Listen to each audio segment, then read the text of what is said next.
I played Richie Cunningham, and I was the middle child in the family, although the older brother kind of vanished, Chuck. Two different actors played Chuck, and then finally Chuck was just sort of written out of the show because it just wasn't enough for Chuck to do, I guess. Perfectly nice guys playing Chuck, and they were good, but what happened was that I think the show began thinking it would focus primarily on the family and this middle boy. And it was inspired a bit by American Graffiti, but also a little bit by Summer of '42, and a lot of Gary Marshall's own reminiscences. And Tom Miller was from Milwaukee. Gary Marshall was from the Bronx. So they decided to move it to Middle America, which Tom Miller, the executive producer, understood. And that was kind of unique because there were a lot of shows about New York. But it quickly evolved into a show more about, at least equal parts about the friends and the family. And Henry Winkler's character, Arthur Fonzarelli, the Fonz, exploded over the first couple of seasons so much and just grew in this, remarkable way. And eventually the focus of the show became really more about Fonzie, and they had to almost manufacture a relationship between Fonzie and the family. So he started living in the garage apartment, with the Cunninghams, because they didn't want to lose that family. Did it bother you in any way that he was getting the attention? It did bother me. Not that he was getting the attention, because I thought he really, really deserved it. But at one point, there was a huge shift, an intentional shift. The first season that the show was on, it was on for half a year. It came on mid-season, and it performed really well. And it was a single-camera show, a gentle kind of humor, much more like the Andy Griffith Show, frankly, or like a little movie.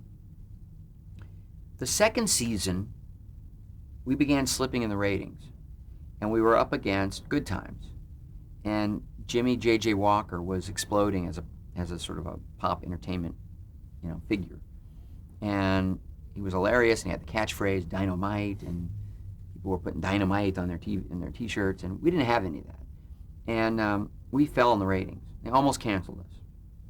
But Henry Winkler, through those single camera shows, had just exploded as a character, but had yet to be moved toward the center of the show. So Fred Silverman had this idea, and wanted to try the show first in front of a live audience. Gary Marshall, liked that because he came from audience shows like The Odd Couple and Dick Van Dyke and things like that. So we did the last episode of the second season in front of a live audience. And that was a sort of a test to see what that would be like. And that went well.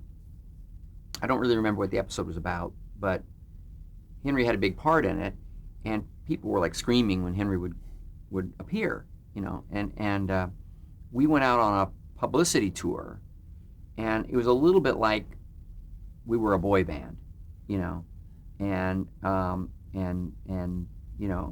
Henry was the lead singer or something, and it was that kind of in sync sort of Beatlemania kind of thing. It was kind of wild. But during the off season, I was approached by Tom Miller and Ed Milkus and Gary Marshall. They basically said, Fred Silverman wants us to change the name of the show to Fonzie's Happy Days. Now,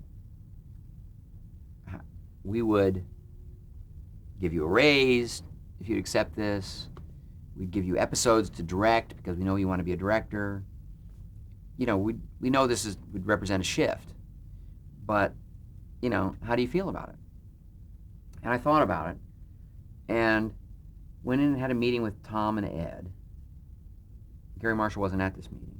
I went alone, no agents or anything. And I said,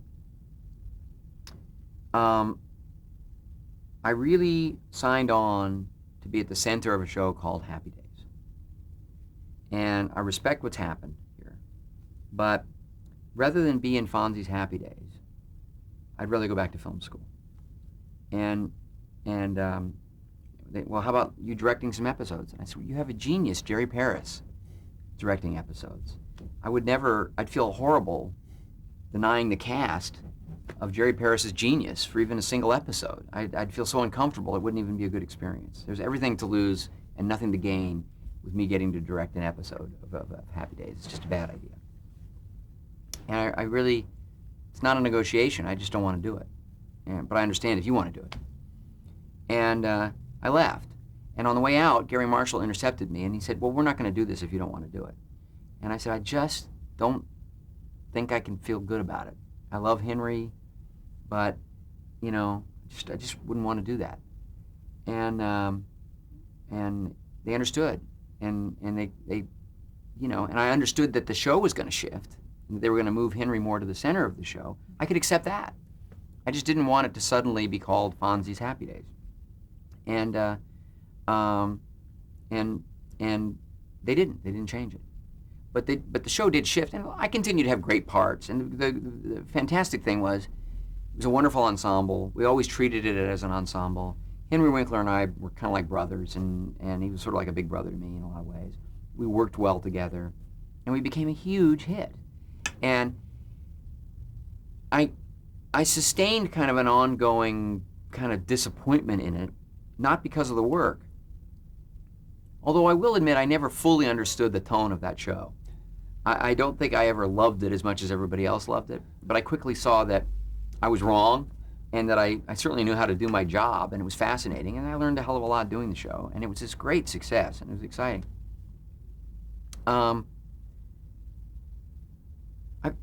biggest frustration was that I felt like that in a weird way, I was very disappointed by the executives at ABC and Paramount, and it was a kind of I learned a lesson in that their sort of interest in me really waned. And so it wasn't about the environment of making the show, that was fantastic.